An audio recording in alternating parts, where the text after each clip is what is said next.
convidamos para mediar essa mesa Aline Cruz, graduada em História desde 2015, atua na área comercial de editoras.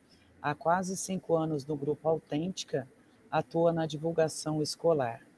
Ela irá bater um papo com a mineira de Belo Horizonte, Lavínia Rocha. Meninas, um prazer tê-las aqui conosco. Obrigada. Deixo com vocês a palavra, então. Obrigada. Obrigada, Laine. Obrigada. Oi, gente. Queria, antes de começar, em nome do Grupo Autêntica, agradecer a presença de todo mundo, principalmente da Lavínia, querida, que estamos muito empolgados de ter o livro dela na nossa grade. Lançamento previsto para o começo do ano que vem, vamos ver o primeiro trimestre ali do ano que vem. E muito empolgada, queria saber, ao invés de eu te apresentar aqui, Lavínia, eu queria que você falasse um pouco de você, que você, apesar de muito novinha, já tem uma carreira extensa como escritora, e eu queria saber um pouquinho mais. Conta um pouquinho da sua história pra gente. Ei, pessoal, boa tarde. Meu nome é Lavínia Rocha. Eu sou escritora desde novinha mesmo. Eu publiquei meu primeiro livro em 2010. Esse ano eu estou completando 10 anos de carreira. E eu comecei a escrever mais de brincadeirinha mesmo, mas daí publiquei o meu primeiro livro, que é de forma independente, esse daqui, O Amor em Barcelona. E continuei escrevendo e tal, fui publicando outros, depois eu fui publicada para a editora, O Amor em Barcelona até ganhou uma nova capa. E assim, hoje eu sou palestrante, sou formada em História também, e trabalho, então meu trabalho é basicamente escola, dando palestra, trabalhando com fundações, né, às vezes projetos de livros nas escolas, e eu dou palestras sobre a minha carreira, uma palestra que chama Não Existe Idade para Começar a Sonhar, como me tornei escritora aos 13 anos, e também a palestra Feminismo na Palavrão, que eu faço trabalhos com escolas em questões de gênero, de mulher, geralmente ali no dia do mês da mulher, e dou aula de história também. Muito, muito bacana. Eu queria até também, antes da gente falar um pouco desse livro que a gente vai lançar, como foi isso de você começar cedo, né? E já que o livro também vai falar um pouquinho de escola, como que começar tão jovem, ainda em idade escolar, e já ser uma autora publicada, te influenciou a pensar no jovem leitor, né? Que é para esse público que você escreve hoje. Então, a escola é muito importante para mim em toda a minha carreira. Assim, eu comecei na escola, eu escrevo sobre escola. Esse livro veio total em escola, bem imersa na escola, porque eu gosto desse ambiente, é um ambiente que eu me sinto muito confortável. E eu comecei a escrever porque, eu me tornei uma grande leitora aqui na minha família, sempre fui muito incentivada. Tem até uma história que a minha mãe conta que eu era muito bagunceira quando eu era pequenininha. E a gente morou um tempo na casa da minha avó e ela me enchia de livros para me deixar bem quietinha, era a única coisa que me parava mesmo. Ótimo. E quando eu fui, era o jeito, ela me manipulou, sabe? E quando eu fui para a escola, eu dei a sorte de cair numa escola em que a bibliotecária fosse muito incentivadora, então ela queria que a gente lesse, ela queria os lançamentos, queria saber do que a gente gostava. E eu me tornei uma grande leitora. Mas daí pensar o outro lado, nunca tinha pensado, não, escritora, assim, eu acho que eu nem sonhava com isso, porque eu não achava que era possível.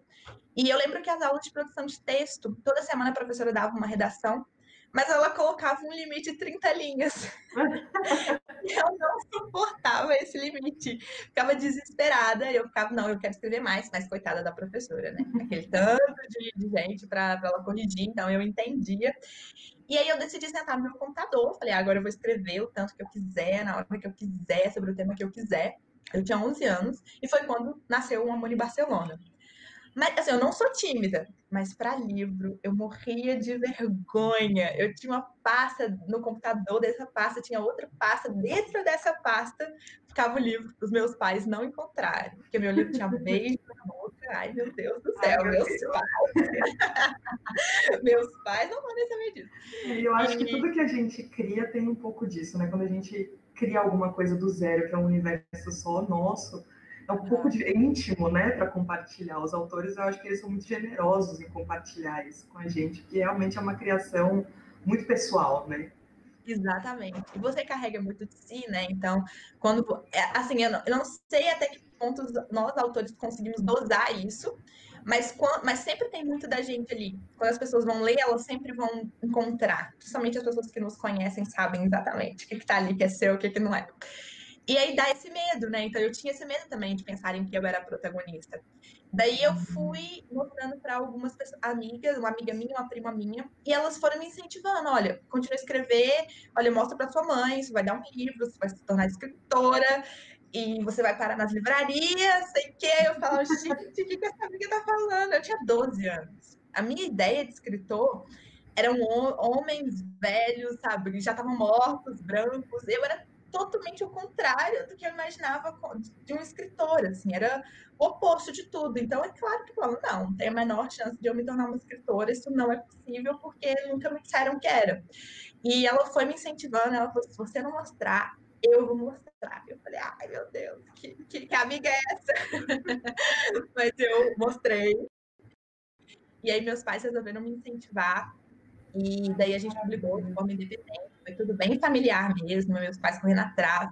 Tem um diarinho que a minha mãe guarda, assim, hoje eu fui na escola tal tentar divulgar o livro da Lavínia, hoje eu fui na livraria deixar os livros para tentar vender na livraria. Então, assim, era bem familiar, assim, minha mãe fazia o papel de agente mesmo, e eu ia, tem umas fotos, assim, pequenininhas, assim, eu estava no 8º ano, eu tinha 13 anos, eu dando palestra para os meninos do 6º ano, era assim. Mas o como é importante isso, né?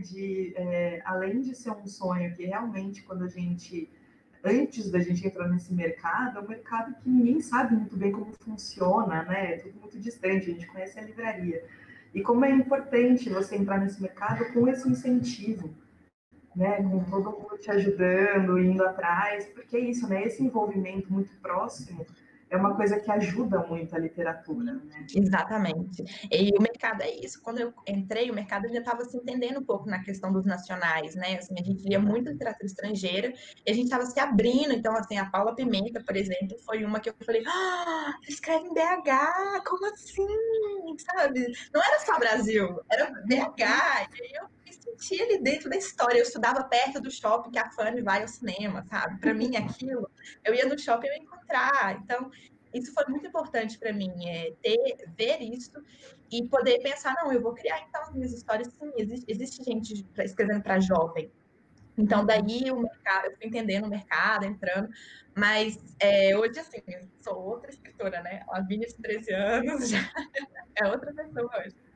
Mas é maravilhoso o fato de, durante esses 10 anos, você ter registrado, né, essa história de...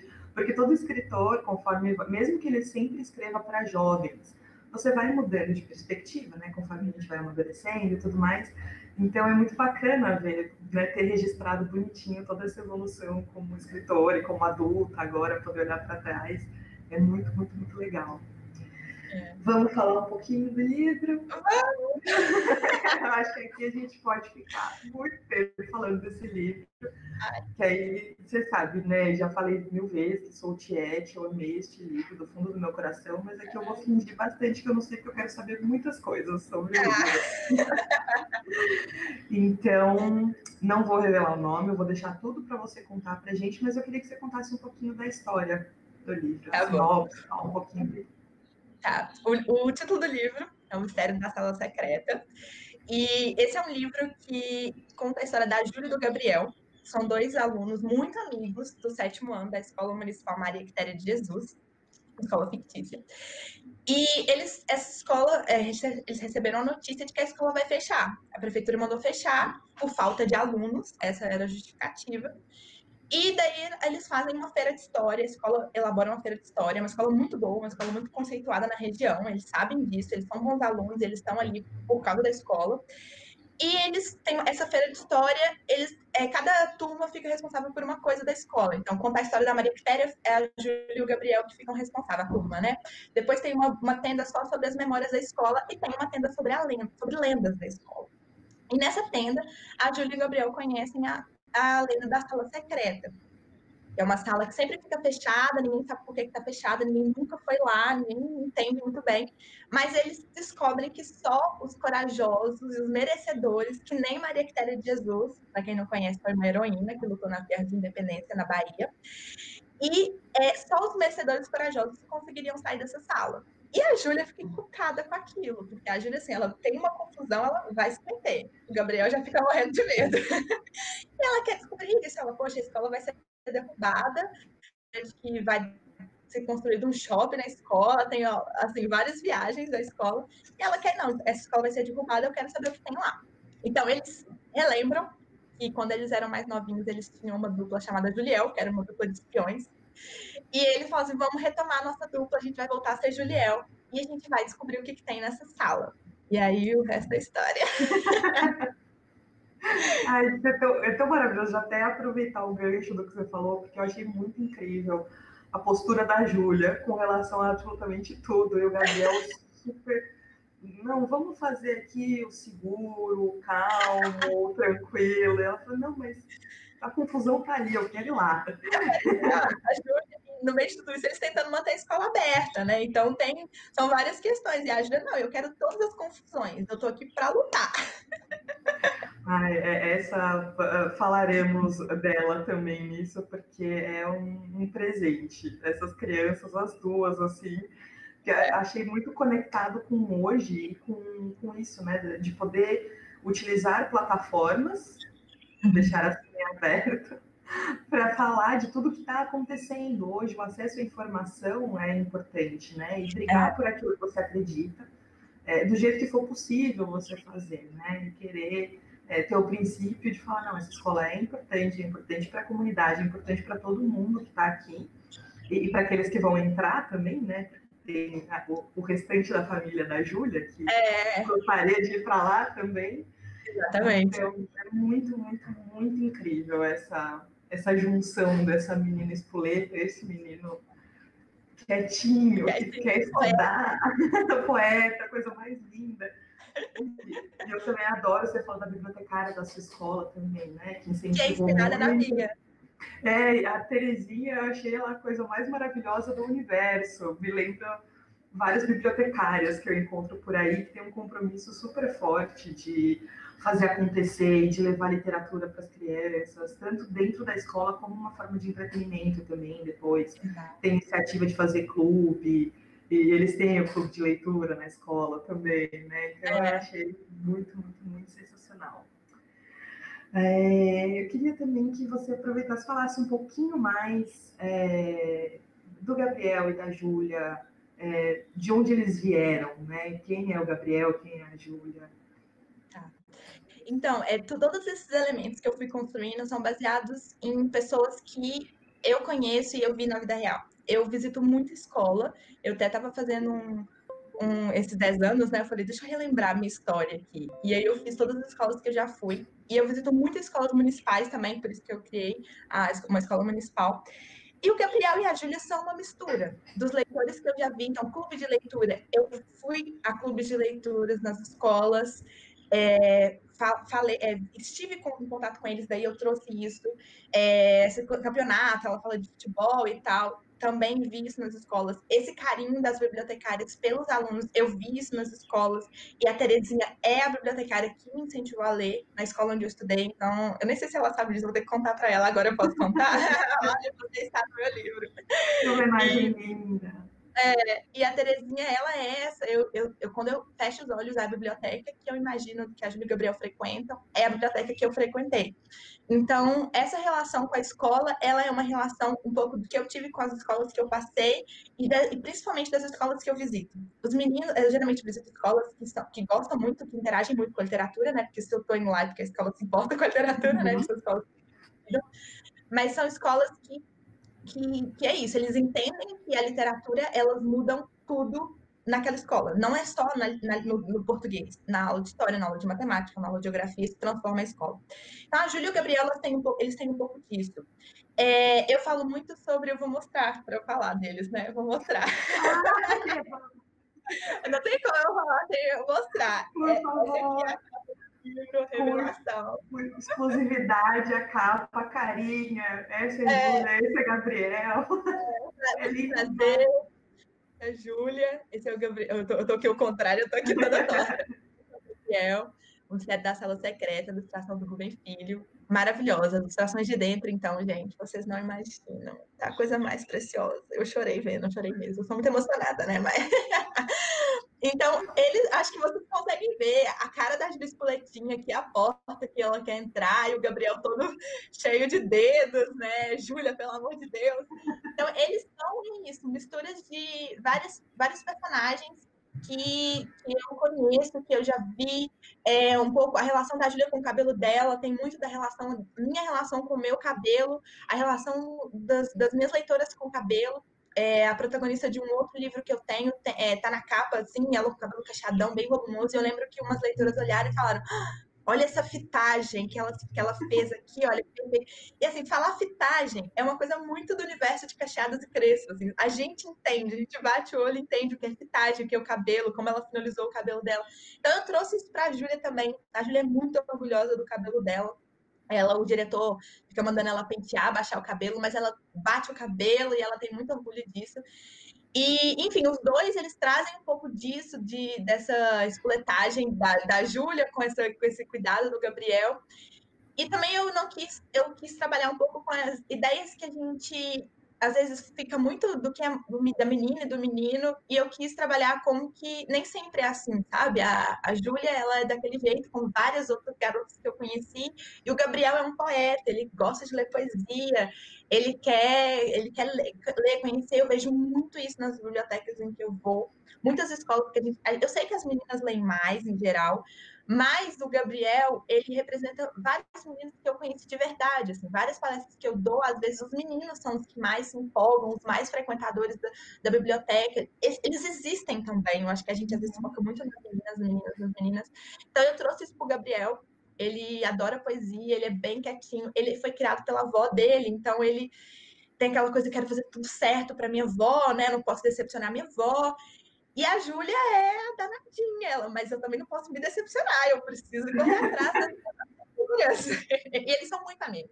Eu criei uma relação assim que eu quis mostrar isso. Apesar de todas as diferenças, eles são muito amigos. E é isso que faz a história andar, né? Cada um tentando puxar para um lado. Essa dinâmica eu achei muito fascinante entre eles, porque é uma amizade consolidada, é uma amizade bonita, que não tem nenhum indício, porque a gente tem muito isso, né, dessa estereotipia de cair para um romance.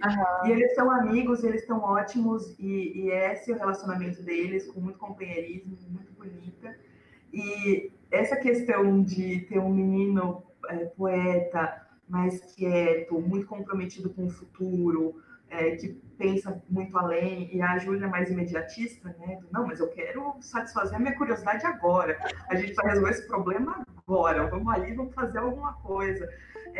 Não foi, em nenhum momento, eu achei uma quebra necessária, assim, de padrão, de estereótipo dentro de literatura, dentro de qualquer tipo de arte, mesmo e até do nosso imaginário, que a gente aprende muito isso, né? O que menina pode, o que menino não pode, mas em nenhum momento eu senti isso como uma coisa que a história está fazendo, olha, estou aqui quebrando este padrão. Não, é assim, e é natural, porque as pessoas são assim. Que bom que foi natural. Muito, muito, muito legal, assim, que realmente até comentei isso com você, né, de olhar aquela estrutura, aquelas famílias, e falar, poxa, algumas coisas ali aconteceram na minha, mas principalmente eu numa posição até, né, diferente, eu te falei, né, como uma mulher branca, alguém que estudou numa escola particular, mas ainda assim, estrutura familiar, tinha bastante coisa que eu olhava e falava, gente, e eu conheci muita gente daquele jeito, principalmente no Gabriel, a mãe dele, a questão do pai dele, a mãe dele, o esforço que ela faz, mas ao mesmo tempo que isso causa de perda na família. Não vou contar, não vou falar muito, você revela aquilo que você achar importante.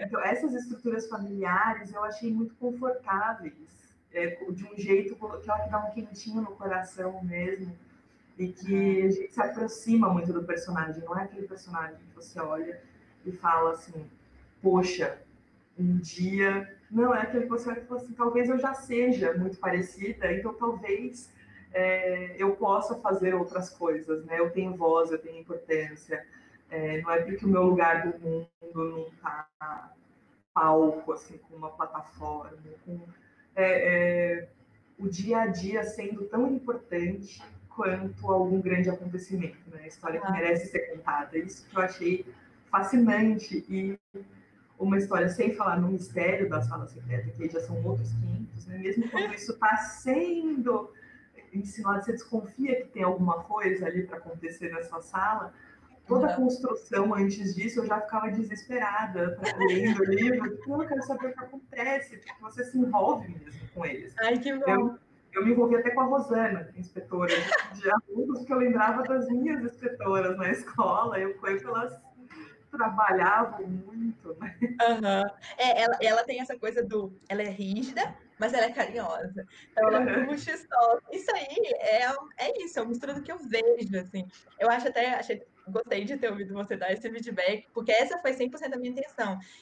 Meu primeiro livro é uma garota, classe média, indo para Barcelona, e ela não quer ir para Barcelona. Mas é porque era o meu sonho ir para Barcelona, então eu trabalhei com essa questão do sonho, era o que eu queria viver.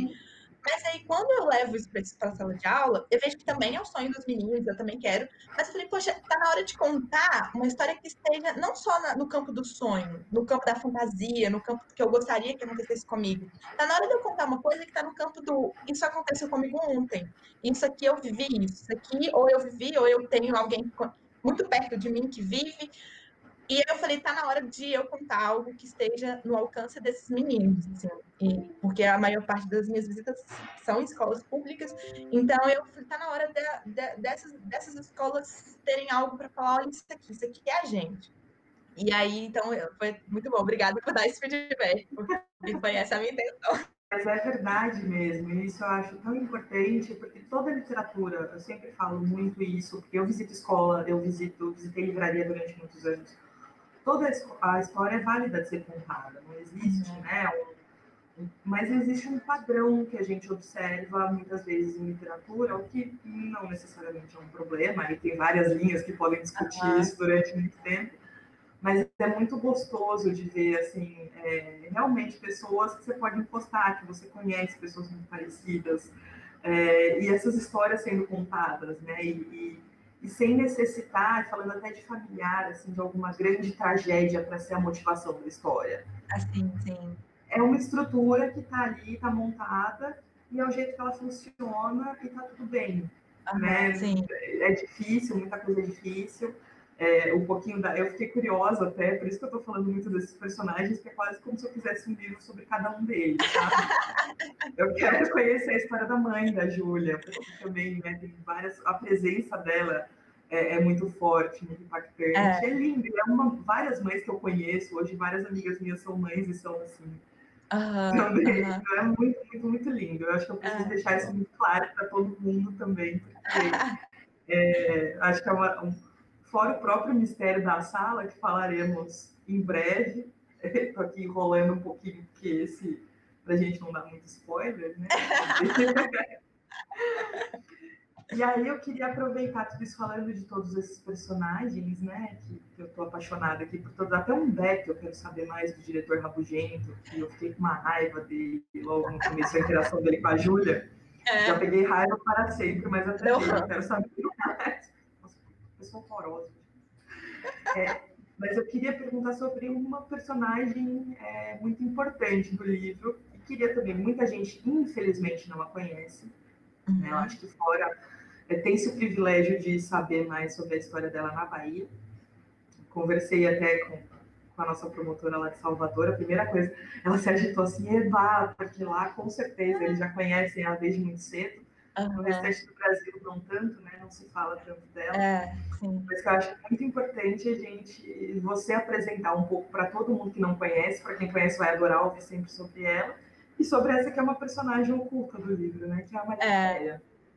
Então, a Maria Quitéria, eu adoro a história da Maria Quitéria, e eu conheci na escola, eu tive o privilégio de conhecer na escola, mas eu conheci de um jeito, assim, bem isolado, assim, eu estava aprendendo sobre a independência, e aí que é um pouco do que a gente vê muito na escola, uma crítica que eu tenho também, é sempre assim, tá apresentando a história, então agora vamos falar de mulheres, agora vamos falar de negros. Só que essas histórias, elas estão conectadas, por que não junto, né? Por que não fazendo parte da história? Então, a Maria Quitéria foi me apresentada assim, bem flash, assim, porque teve uma mulher, eu vou contar para vocês, que a história é a seguinte. A Maria Quitéria de Jesus, ela nasceu na Bahia, em Santana, e ela é uma mulher, assim, família tradicional, pai e tal. E só que começaram as guerras de independência e a resistência se deu muito na Bahia, né, que era o centro de tudo naquele momento. E Portugal, assim, o Brasil se declarou independente às margens do Rio Ipiranga, com o grito da independência. Só que lá na Bahia que as coisas realmente que se deu a independência. Então, Portugal não aceitou, né, mandou tropas e tal para lutar. E aí é meio que uma guerra mesmo de independência. A gente acha que a nossa independência foi muito tranquila, né? A gente tem essa ideia de, passou do pai para o filho, e a independência, um grito, é porque a gente tem essa imagem bem diferente da independência do resto da América Latina, né? De guerras, de conquista e tal. Foi diferente, a nossa independência foi diferente, mas ela também se deu com guerra na Bahia. E a Maria Quitéria, nesse momento, pessoas vão pedir pessoas para poder lutarem, né, para as guerras de independência, vão pedir para o pai da Maria Quitéria, olha, você não tem aí um filho para você mandar, né, alguém para ajudar. E aí ele falou, não tenho, tá? E a Maria Quitéria, mas eu queria ir. Falou com o pai, eu queria lutar. E o pai falou assim, meu amor, como assim, né? É uma mulher tem que cuidar da casa, mulher tem que construir família, tem a menor chance de você ir. E a história sempre conta com muito patriotismo, né? Aquele sentimento patriótico dela, que ela queria salvar o Brasil. Ela falou, não, eu tenho que ir. E aí ela vai, foge de casa, ela pede ajuda da irmã dela, Tereza. A irmã dela empresta roupas do cunhado, o sobrenome dele era Medeiros. Ela se veste com roupas masculinas, de homem, né? Com roupas consideradas masculinas. E ela vai perdi a palavra. Ela vai tentar entrar no quartel, né? Esqueci como é que se alistar. E aí ela chega lá, bem que não, eu sou o soldado Medeiros e tal, ele entra, beleza. E aí o pai dela, que ela já tinha pedido para participar, né? O pai dela meio que desconfiou e foi atrás dela 2 semanas depois, mais ou menos. E quando ele chega lá, ele veio e falou assim, isso aqui é minha filha, não é um homem. Não é soldado Medeiros como vocês estão pensando. Só que ela já tinha se mostrado uma das melhores. Inclusive, quem ajudou ela foi o avô do Castro Alves. Olha que coisa de conexão mais legal, né? E falou assim, olha, não tem condições, porque ela é uma das melhores aqui, né? Se ela quiser ficar, ela vai ficar. E aí a Maria Quitéria falou, não, eu quero ficar. Aí ele deserdou ela, né? Falou assim, então você não é mais minha filha. E aí ela lutou, assim, bravamente. A gente não tem muitos detalhes, assim, eu pesquisei bastante, mas o que eu encontrei é que ela se destacou numa guerra no Rio, ela lutando com água aqui até os 6. Aí nesse momento também eles dão uma roupa para ela, assim, ela não precisou mais se vestir de homem. Ela com um saiote verde, que é o conhecido, famoso saiote verde de Maria Quitéria. Que se você pesquisar no Google Maria Quitéria, você vai ver essa roupa dela, que verde era a cor, né, dos periquitos, de onde ela participava. E ela assim, ganhou bastante fama mesmo, assim, e foi bem legal. E ela conquistaram, né, em 2 de julho, né, e eles firmaram a independência do Brasil. Daí ela vem para o Rio, no Rio ela conhece Dom Pedro I, e Dom Pedro I fala com ela assim, nossa, condecora ela com uma medalha e tal, e ela fala, olha só, deixa eu te pedir uma coisa, e o meu pai, assim, ele não me perdoou, assim, eu queria muito que você me ajudasse. Aí ele escreve uma carta para o pai dela e para levar para o pai, assinado pelo próprio imperador. Aí o pai perdoa ela, recebe ela.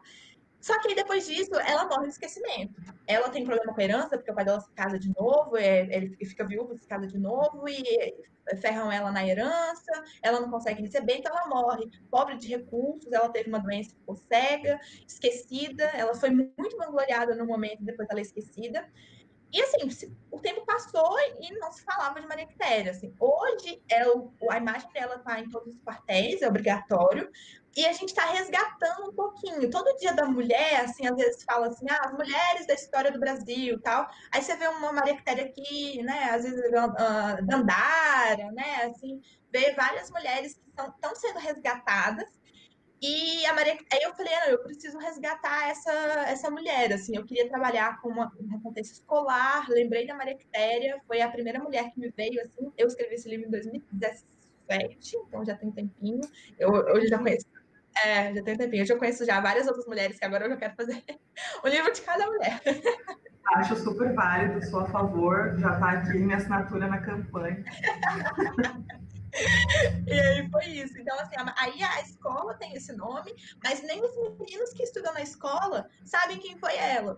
Então, eles ficam. Aí, quando tem a feira de despedida da escola, a Júlia fica revoltada. Como assim a gente estuda aqui, a gente não sabe que essa mulher existiu, a gente não sabe por que a escola carrega esse nome, e mais, essa escola vai fechar com esse nome. Assim, a escola dessa mulher vai fechar.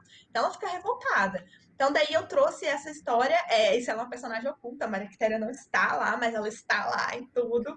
É um personagem que toda a trama se envolve com a história dela. E eu acho muito importante, além da gente falando uma parte um pouco mais prática, assim, do livro, em sala de aula e tudo mais, além de conhecer, é justamente a aula de literatura, mas também os professores de história podem entrar nisso, os professores de geografia podem entrar nisso. Então ele engloba bastante, né? Sem falar numa parte assim também que dá para você trabalhar com solução de quebra-cabeças, né? Dá para você montar muita coisa em cima disso. Então é muito interessante olhar para esse livro dessa forma, mas e de ver também se fala mais de Maria Quitéria, porque aqui no Brasil, no geral, eu acredito, estudando história, olhando para a história, que a gente realmente tem uma memória meio seletiva e uma memória um pouco curta, né? A gente não conhece muito a nossa história. E muitas vezes, até nos próprios materiais escolares, a gente tem mais conexão com a história mundial, que exclui toda a parte de África, Ásia. Mas a gente conhece muito mais, talvez, da parte econômica da Inglaterra, posteriormente Estados Unidos e tudo mais, e olhar aqui dentro os nossos próprios movimentos, né? Porque, sim, teve uma parcela que tudo acontecia, como acontece também até hoje, né? Se a gente olhar para a formação a formação das pessoas como indivíduos e como indivíduos reagentes e agentes, tem muito isso, né? Daquela coisa de, aconteceu tal coisa. Aconteceu tal coisa. Independência. Ok, independência, eu vou abrir minha padaria no dia seguinte, tá tudo certo. Tem, sim, uma grande parcela que a gente olha e fala, ok, tá tudo bem. Mas não é assim, todo mundo faz isso, não. Muita gente reage, muita gente quer saber o que está acontecendo e defende isso também, proclamação de república. Existem movimentos, mas aí quando é resolvido passa e a gente também dá uma esquecida, né? Passou, acabou. Já foi. E aí quando você olha ali, né, para século XIX, comecinho, e uma mulher que se põe e vai lá e faz, e entra no exército, tudo isso é muito fascinante. Mas acabou, e aí depois, ok, né? Assim como muitos agentes dessa história foram esquecidos, ela ainda sendo mulher, problemas de herança familiares, é um nome que realmente você vê muito pouco, e que bom que isso tem crescido, né? A própria Dandara, Maria Filipa, Joana Angélica e tantas outras, né, que merecem ter a história contada, que faz parte, né, da nossa formação de povo brasileiro, além de nossa formação como mulheres, que tendo contato com ela já seria muito, muito, muito bacana, né, saber desde criança isso, porque eu já era um pouquinho mais velha, né? Porque eu sou 10 anos mais velha que você, então eu já pegou um pouco mais velha. Esse tipo de história de alguém que se impõe e foge, a gente vê em Mulan, por exemplo. E que os meninos comparam muito. Porque realmente, né, ressoa muito uma história na outra. E é incrível, mas assim, quanto brasileiro, não é distante, não é longe, né? Aconteceu de verdade, documentado, tudo bonitinho, tem pinturas, tem documento, tem história, a história escrita, né? Que a gente considera documentado e tudo mais.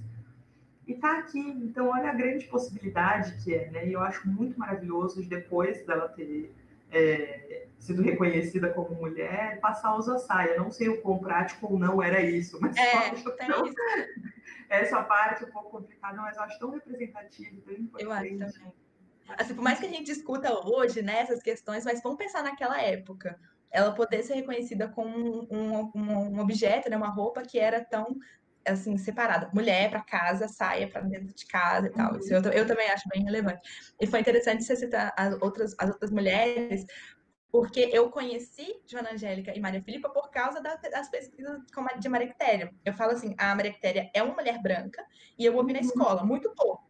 A Maria Filipa é uma mulher negra e, ó, não fazia a menor ideia. Como que a memória seletiva ela também tem a ver com gênero e aí depois, no fundo, vem a raça.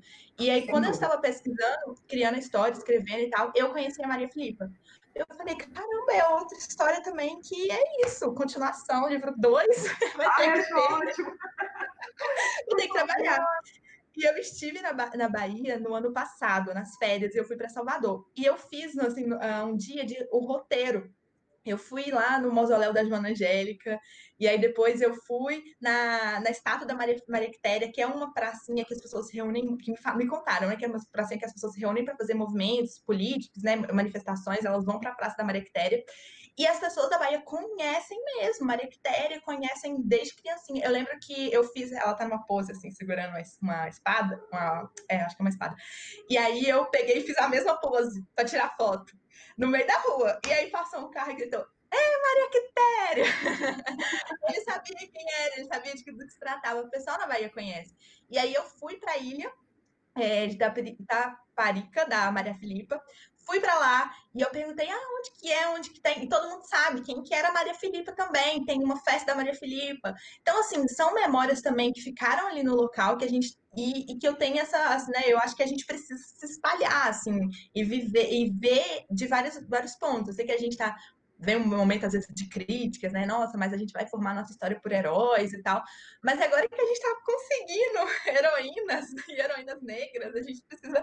Calma, espera só um pouquinho, não muda as regras ainda não. Deixa eu só viver um pouquinho os nossos momentos de glória. Depois a gente pensa o que a gente vai fazer.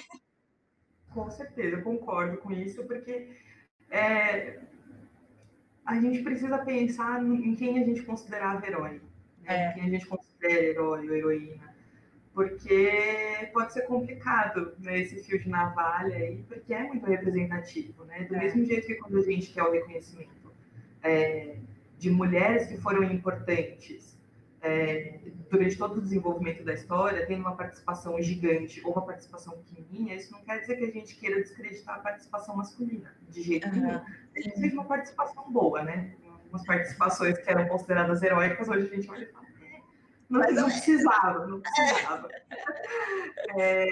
Mas também, cada vez mais, olhar para isso, né? Tipo, é representativo a gente reconhecer essa mulher, porque a gente precisa conhecer o porquê não reconhecê-la, sendo que a gente cita o nome de todas as pessoas envolvidas, menos a dela.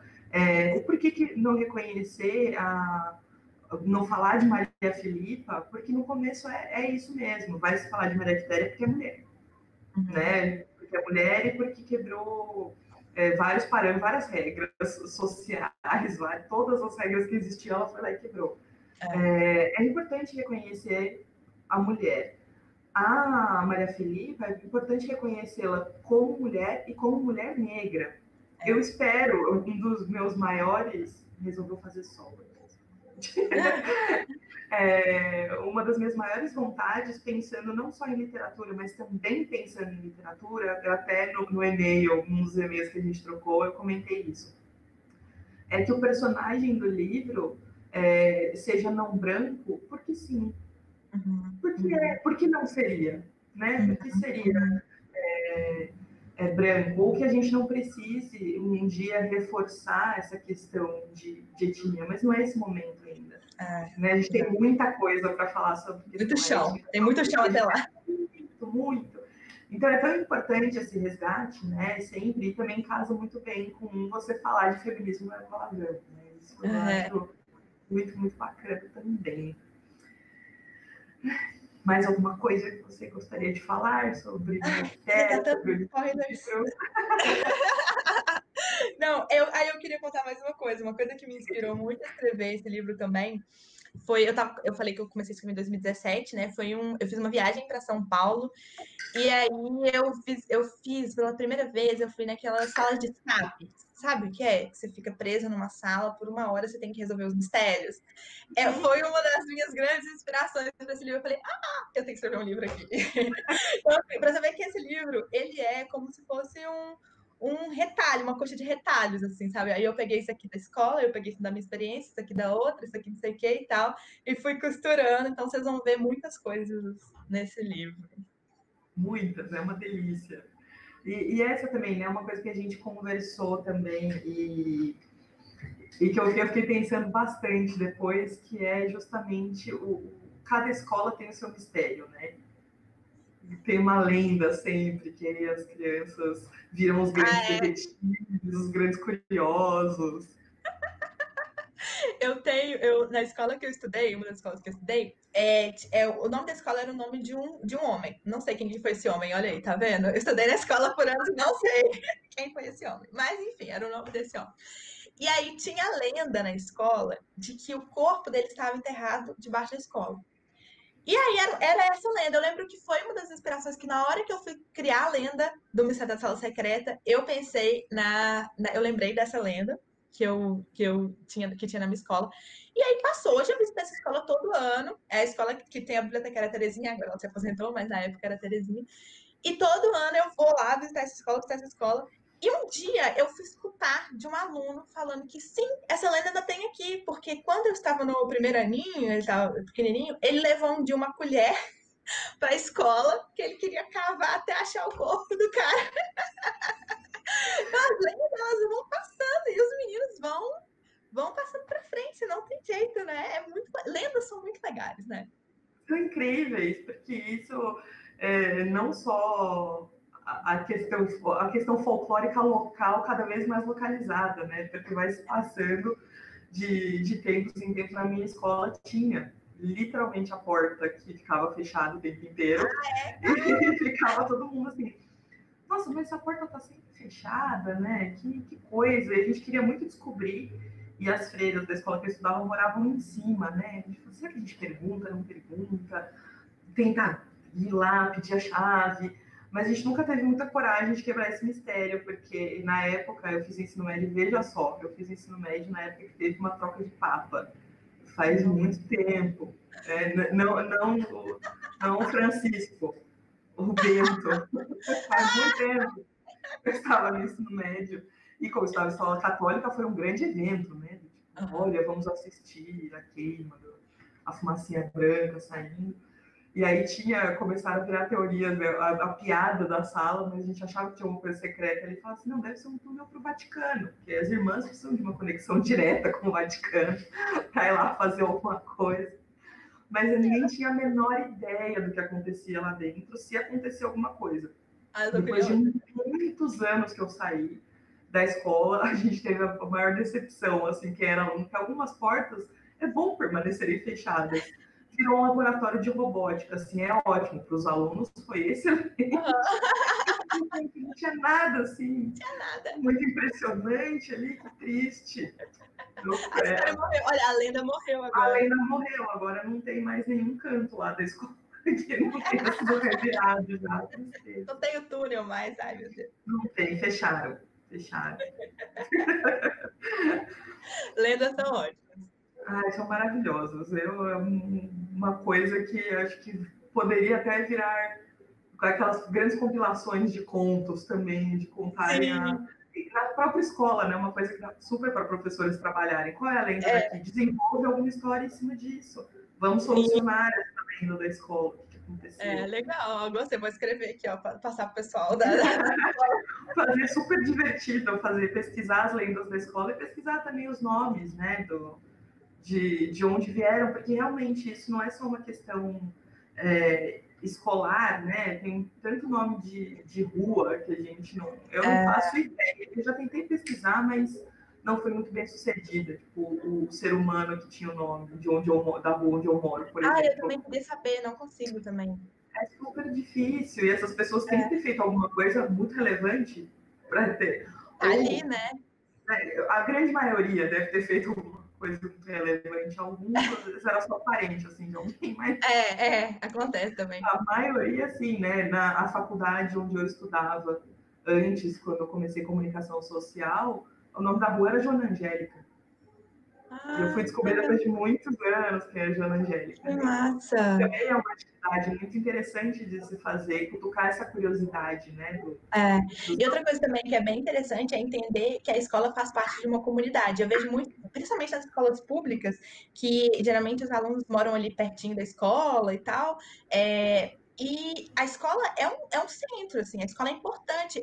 Uma escola que eu fui fazer estágio uma vez, que até casamento já tinha acontecido dentro da escola, assim, e aí foi uma escola que fez isso, a pesquisa da história da escola, como aquela escola é importante para aquela comunidade, e ter casamento rolou dentro da escola.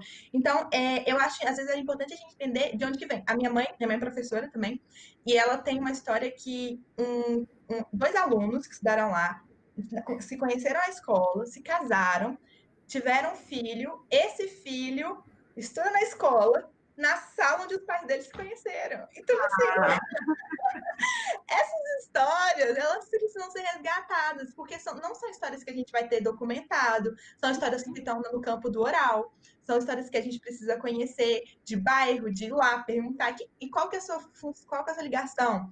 E a comunidade, ela faz parte, tem escolas que a comunidade vai pegar livro na biblioteca, sabe? A comunidade ajudou a construir, a comunidade ajudou a votar no nome da escola, uma escola que eu trabalhei também, a comunidade que se uniu para qual vai ser o nome da escola, qual vai ser o nome da biblioteca. Então, assim, a gente entender a importância que aquela escola tem dentro daquela comunidade também é uma questão, eu acho que eu gostaria de passar nesse livro e que as pessoas trouxessem isso para as próprias escolas, né? Assim, entender até onde vai a escola. Sim, ela é muito, muito maior do que aquele espaço em que você vai ter uma educação formal, né? É muito importante e cumpre, fica tranquila que cumpre muito bem essa função. Que bom. Deixa eu ver se eu tenho mais alguma coisa aqui na minha super colinha com várias coisas. Vou perguntar se é completo o papel. Deixa eu mostrar a capa de novo.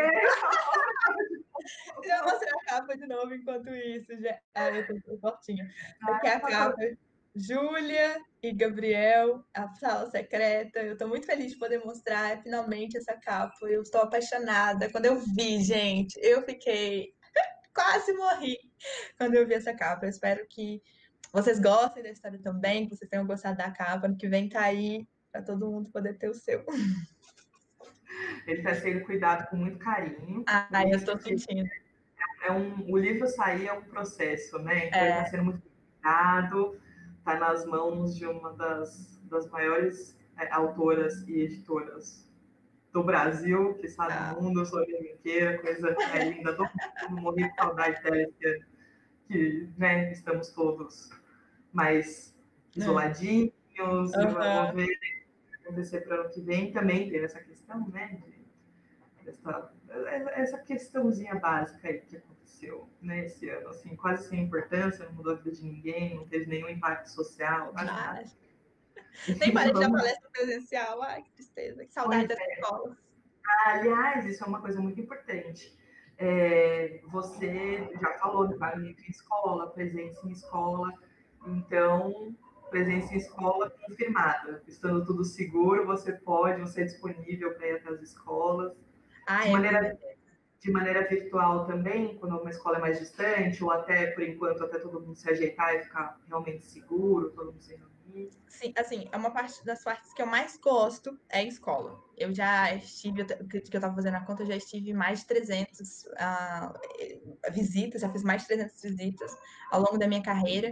E, assim, é uma das coisas que eu mais gosto. Nos últimos anos ficaram ainda mais fortes, assim, as visitas escolares. Eu costumo trabalhar muito com o finalzinho do Fundamental 1, já parece pro quarto, pro quinto, e o início do ensino médio, mas o foco ali é o Fundamental 2, o sexto ao nono, que é que eu adoro. Eu adoro dar aula para eles, adoro dar palestra para eles. São adolescência, aquele drama e tal, aquilo ali, nossa, eu amo, é a parte que eu mais amo. Então, eu dou essas palestras nas escolas. Falo também sobre representatividade negra, dependendo do projeto da escola. Inclusive, vou falar agora, a gente está em Novembro Negro. Então, eu faço vários trabalhos, é só a escola conversar comigo. Eu já tinha feito uma palestra virtual antes de ser modinha, uma escola de outra cidade, mas aqui de Minas ainda, só que não tinha como eu ir lá, era uma escola pública também, não tinha como eles arcarem. E aí eu fiz virtualmente. Foi assim, uau, eu estive numa escola, e aí mandaram foto dos meninos, eu tava eles me colocaram num telão, assim, e os meninos lá, foi assim, super legal. E aí depois que veio a pandemia, no início a gente ficou meio sem entender o que ia ser feito, né? Como é que ia ser. E eu acho que agora a gente pegou um ritmo. Então, agora eu tô indo virtualmente às escolas. Se vocês quiserem ver no meu Instagram, Lavínia Rocha, @Lavínia Rocha. Eu tenho lá todas as escolas que eu estive esse ano. No início era presencial, depois passa a ser virtual. E assim, funciona muito bem. Eu tenho gostado muito. Você estava muito triste de perder esse contato com os meninos direto. Esse é um contato direto. Eles perguntam, eu respondo. É uma coisa bem real, assim. Mas eu acho que, assim, não substitui, mas é gostoso, assim, também. E os meninos ficam empolgados também. Acho que muda um pouco o ritmo, porque eles estão tendo aula mesmo, né? Por live, tá? Acho que muda um pouco o ritmo ali de sair da condição de aula. Eles gostam de saber de livros e tal. Então, eu tenho feito, se tiver algum professor aí, pode vir conversar comigo. E aí, às vezes, trabalho, por exemplo, na escola adotou tal livro, a gente vai fazer um bate-papo específico sobre aquele livro, um projeto em cima daquele livro. Tem uns vídeos no meu canal também, eu amo, que no De Olhos Fechados tem uma cena, esse meu livro aqui, tem uma cena que eles vão para o parque e vendam os olhos e meio que vão entendendo o parque e tal. E aí eu fui com uma escola, já fiz a mesma excursão com uma escola da região metropolitana aqui de BH, fui fazer a excursão, fui para o parque, vendamos os olhos, fizemos, é um livro também que se passa em vários pontos turísticos de BH, fizemos um tour por BH. Então, assim, às vezes eu participo não só dando palestra, mas mais ativamente dos projetos da escola. Tenho parceria com vários professores, acabam todos os anos, me convidam para falar nas escolas, acabam virando escolas amigas também, parceiras. Então, meu trabalho é isso, escola, eu adoro escola. Então, se alguém tiver algum clube do livro, alguma coisa assim, pode me chamar, que eu vou com muito prazer. E nós, da Autêntica e da Yellowfante, né, que é o nosso selo por onde vai sair o Mistério da Sala Secreta, também a gente faz esse meio de campo, de conversar, anotar datas e tudo mais. Eu vou deixar, acho que a gente não chegou a passar, mas vou falar, e de qualquer forma pode entrar em contato pelas outras redes da Autêntica ou da Yellowfante, mas no e-mail escola@grupoautêntica.com.br, também se alguém quiser entrar em contato para saber um pouco mais, ter um pouco mais de notícias, e a partir do ano que vem, para a gente tomar aqui presencialmente, poder marcar algumas coisas. Eu também estou morrendo de saudade de bater na porta da escola, conversar com o pessoal, faz muita falta. Muita falta. Então, tomara que presencialmente, mas mesmo que ainda não seja possível, porque eu acho que pelo menos isso eu não vou nem dizer que é positivo, porque no meio de tudo, né, da pandemia e de tudo mais, não dá para colocar alguma coisa como positiva. Mas tem alguma lição que a gente pode tirar e talvez torne o dia a dia mais prático, é um pouco mais dessa intimidade com o ambiente virtual, né? Isso vai, creio que daqui para frente isso é uma ferramenta muito mais importante e que a própria escola já está mais adaptada para utilizar, né? Durante uma época ainda tinha uma resistência bastante grande e que hoje já foi 100% quebrada, né? Então, independente de como as coisas estiverem no ano que vem, espero que todas presenciais, mas na impossibilidade de uma presença, tem esse ambiente virtual que hoje é tão mais aberto, né? Para a gente utilizar ele a nosso favor também. Então é isso. Você gostaria de falar mais alguma coisa para o pessoal, se despedir, falar mais do livro, falar mais da sua carreira? Bom, é isso. Eu queria agradecer a todo mundo que está aqui.